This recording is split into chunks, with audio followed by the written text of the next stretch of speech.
Hello armies. গত শনিবার থেকে সাউথ কোরিয়াতে দাবানল শুরু হয় এবং বর্তমানে কোরিয়াতে একটি ভয়াবহ মর্মান্তিক সময় কাটছে। অনেক জমি পুড়ে গেছে আর এর কারণে বিপুল সংখ্যক মানুষ ঘরছাড়া।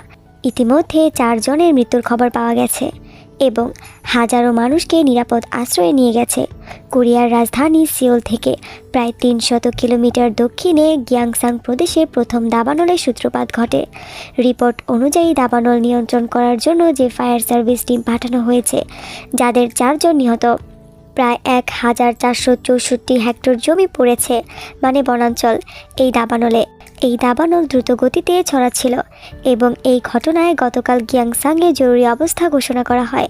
শুষ্ক আবহাওয়া এবং তীব্র বাতাসের কারণে আগুন নিয়ন্ত্রণে আনা কঠিন হচ্ছিল। কোরিয়ার দক্ষিণ পূর্ব অঞ্চলে দাবানল ছড়িয়েছে। প্রায় 9 থেকে 10 হাজার কর্মী কাজ করছে আগুন নিয়ন্ত্রণে আনতে। আশা করছি খুব দ্রুত সব নিয়ন্ত্রণে আসবে। সবাই দোয়া করো। আর অনেকেই হয়তো বিটিএস মেম্বারদের নিয়ে চিন্তা করবে, আবার অনেকে কমেন্টে জানতে চাইবে, যেহেতু ঘটনাটা সিওলের কাছাকাছি, 300 কিলোমিটার অনেকটা বেশি দূরত্ব। আর আশা করছি বিটিএস মেম্বাররা সেফে আছেন। সিওল রাজধানীর পরিস্থিতি অনেকটা ভালো, কারণ রাজধানী থেকে অনেকটা দূরেই আগুনের ভয়াবহতা ঘটেছে।